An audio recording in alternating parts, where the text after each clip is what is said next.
So guys, welcome again to another episode. So let us jump right into it. So Burkina Faso, President of Burkina Faso, Ibrahim Traore, just released a statement stating he's banning BBC, Voice of America from broadcasting in Burkina Faso because of their spreading lies and propaganda, unconfirmed reports, and also the France 24 channel. So the HR group, which is an acronym for the Human Rights Watch group, just released a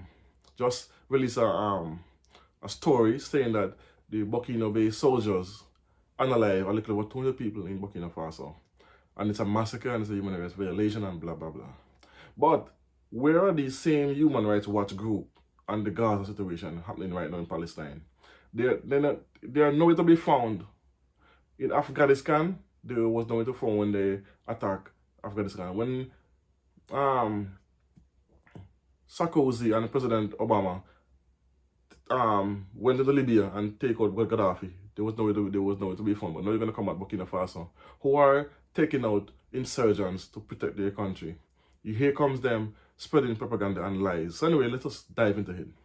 So the Burkina Faso citizens, when they heard this story, they had a march and they protest that these are lies spreading on their government. They love the government and they back their government 100% in all what they do.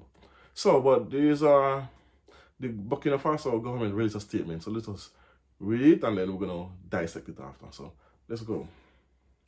On Monday, Britain and the United States said they were gravely concerned a few days after HR published a report accusing soldiers of unaliving at least 223 people, including 56 children, in revenge attacks on two villages on February 25th. London and Washington jointly urged the Ouagadougou to thoroughly investigate these massacres and hold those responsible to account. The military rulers of Burkina Faso dismissed the reports as baseless, which is facts because they don't have any evidence.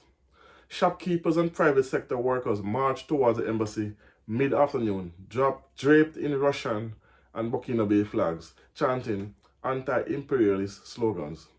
The embassy was protected by riot police. We have come to deliver a message to the Americans to put an end to those accusations against our armed forces who are defending the country at the cost of their lives. Mohamedou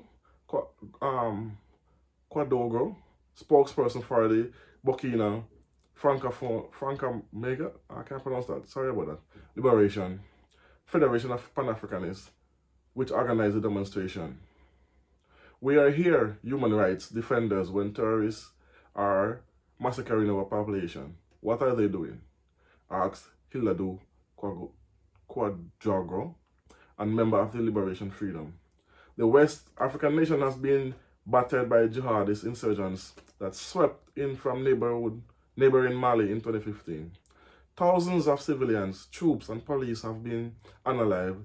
2 people have fled their homes, and anger within the military at the mountain tolls sparked 2 coups in 2022. So guys, there you have it. That's what was released from the government, and they are saying, where were these said group when Burkina Faso citizens was being unalived on a mass scale? There was nowhere to be found.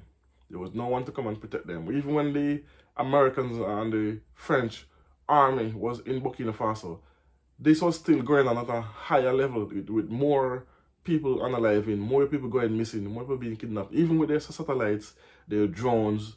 And don't forget the Americans have a base in 101 in Niger, where they have $100 million base with multiple drones. So you cannot find these people. Burkina Faso President Ibrahim Traore bought 12 attack drones from Turkey and helicopters, and they already take back over 20% of the land seized by the insurgents. So how is it he can do this in less than 3 months, and you have been there for 10 years, and they're having more attacks, more kidnapping? There's no relenting. They keep capturing more and more property in these countries. Where was the human rights group then, as they was asking? This will show you that they're using this human rights group as a way to paint these Sahel countries as this merciless evil people, because without us, they cannot have a better Africa. That's what they're saying basically. Without the Americans and the French, Africa gonna go down the drain. Africa will go down the drain, and they're gonna have more, according to them, they're saying more citizens and more innocent people will become alive and unalive by their own army. So they're trying to sow distrust. But it backfired because surprisingly, well, not surprisingly, because this has been happening, the citizens take to the streets and tell them, nope, we're not having this propaganda anymore. We believe in our army 100%. These men give their lives to protect us, to make sure we're not unalive or kidnapped.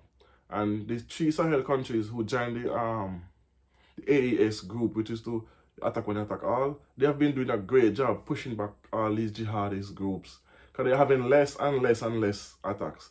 Countries, coincidentally, who are in the ECOWAS, who is backed by the Americans still and the French, having more insurgent attacks than these 3 countries. Nigeria, Senegal, but not Senegal anymore because they're coming over to the Sahel countryside. Cameroon, all these countries are still having more insurgent attacks. So how is it countries that they are in are still being attacked while Burkina Faso are winning back acres of land, taking back, retaking control of these area that was stolen, not stolen, that was captured by these insurgents, and now they take it back. And now the citizens are now breathing a breath of fresh air because they can get to move around the world in fear. Yes, because that is what they take a situation they don't know nothing of. I'm talking about the human rights group and the Americans and the French, and they come together and cook up this grand scheme. Let's paint them as these killers, and then people will turn against them, and then we don't have to come beg us to come back into their countries. But it backfires, and you have the opposite effect, which means the citizens are now back in their army 100%. 100%. And that is what tipping them off. They now coming to realizing the fact that these people stand by the government, which is they don't have this kind of support in their country. Because in America, it's a big fight going on with gonna have a civil war breakout soon over there, because blacks against whites, Democrats against Republicans. Even so, it's a whole. In France, there's striking happening all over the country, and farmers striking, teachers striking, government people are striking, older people striking because of tax increases and all that. Because what? They're not making the billions they used to make from these countries anymore. So they want back those money. So that's some of the reasons for them to be painting these countries as these lawless places. But anyway, that's just a gist of it. I don't want to go on mumbling for too long. I will continue the whole night. So let me know what you think about this in the comment section. What you think of what's happening and what Ibrahim Traore did by banning the BBC and the Voice of America and the France 24 channel from regurgitating this propaganda, this massacre that never happened, which you don't have any evidence of. And let me know what you think about it in the comment section as always. Tell a friend, like, comment, share, subscribe. Boom.